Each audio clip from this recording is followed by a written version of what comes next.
ครับสบายดีทุกคนเนาะมื้อนี้ผ่อนเอาจากดัดทรายเนาะสิตัดไม้เนาะทุกคนเนาะสิเลื่อยไม้มื้อนี้เนาะนี่คือเฮือนข้าพระเจ้าเองเนาะทุกคนเนาะก็สิประมาณนี้แหละทุกคน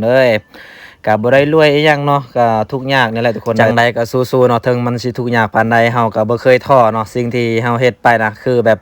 ความสุขและความตั้งใจของเฮาเองเนาะมื้อนี้พรสิตั้งกล้องอยู่นี่เนาะเพราะว่าพรสิเลื่อยไม้นะมื้อนี้เนาะทุกคนเนาะนี่เลยหลังจากนี้เลียนไม้ให้เป็นแบบอยู่เรียนกันนะหลังจากนี้เฮาเอาปลั๊กเสียบแบบนี้เลยเนาะทุกคนเนาะหลังจากนี้เฮาก็เอาจากตัวนี้เนาะก็สิตัดไม้ตัวนี้เลยทุกคนแต่ว่าเฮาสตาร์ทนี่เนาะทุกคนเนาะสตาร์ทแบบนี้เลยนี่ทุกคนเนาะสตาร์ทแบบนี้เลยทุกคนเนาะเอาจากเลื่อยนะบ่แม่นเลื่อยเนาะเพราะว่าเฮาบ่อยากตัดจากมือเนาะบ่อยากเอาฟ้าฟันนะเอาจากแบบนี้เนาะมันจะงามกว่าเนาะนี่ตัดแบบนี้เลยทุกคนคอยตัดใช้บ่ฮอด1นาทีเนาะมันตัดก็ไวคือกันเนาะหลังจากนี้ก็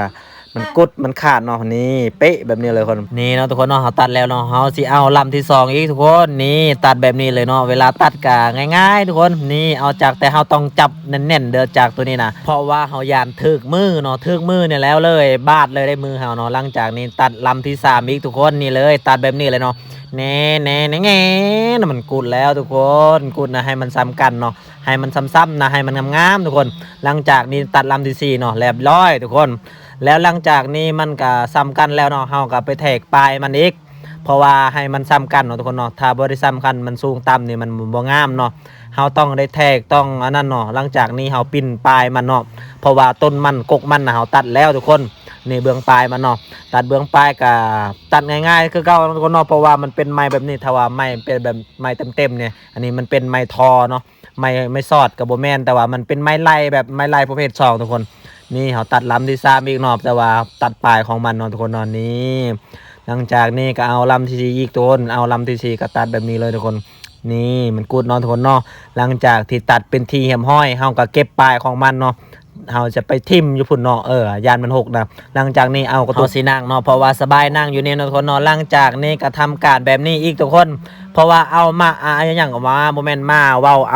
าผิดตลอดทุกคนเอาฟ้านะฟันแบบนี้เลยทุกคนเพราะว่าใช้เวลากะประมาณ30นาทีเนี่ยทุกคนเลยฟันแบบนี้เลยนี่ให้มันงามนะทุกคนนะคาร์โบเฮดแบบนี้มันก็บ่ได้งามเนาะนี่หลังจากนี้เอาตัดผ่าเป็นทีมห้อยเบิดสีลำแล้วเฮาพันแบบนี้เนาะหลังจากนี้คูดอีกทุกคนคูดนี่ก็ใช้เวลาเกือบชั่วโมงทุกคนป้าโดนนาฬิกาของคูดเนี่ยนะเพื่อมันจะแล้วมันบ่ง่ายเลยทุกคนคูดนี่นะซาแต่ว่าเขาตัดภาพอันนี้เป็นลำสุดท้ายเนาะเพราะว่าเขาคูดไปแล้ว3ลำทุกคนเนาะคูดออกอันนั้นนะของมันนะโอ้ยังว่าเพิ่นว่าค่ายของมันเนาะเพราะว่าเขาบ่อยากให้มันมีค่ายเนาะเขาคูดแบบนี้มันสะอาดไอ้ลี่ทุกคนนี่ทุกคนสุดท้ายแล้วทุกคนตอนนี้ก็แล้วเนาะหลังจากที่เขาคูดแล้วเขาก็สิเมียนให้มันงามๆเนาะทุกคนเนาะเพราะว่าไม้ตัวนี้นะเขาสิเฮ็ดบอนที่เขาตากเครื่องเนาะเวลาเขาเกาะใส่กังตากเครื่องเขาเกาะสบายเนาะทุกคนเนาะนี่มีซีรั่มเนาะทุกคนเนาะสบายนี่เนาะคลิปเฮาก็มีแต่ซ้ำนี้เนาะทุกคนเนาะบ๊ายบายถ้าเบิ่งคลิปหน้าอีกต่อไปทุกคน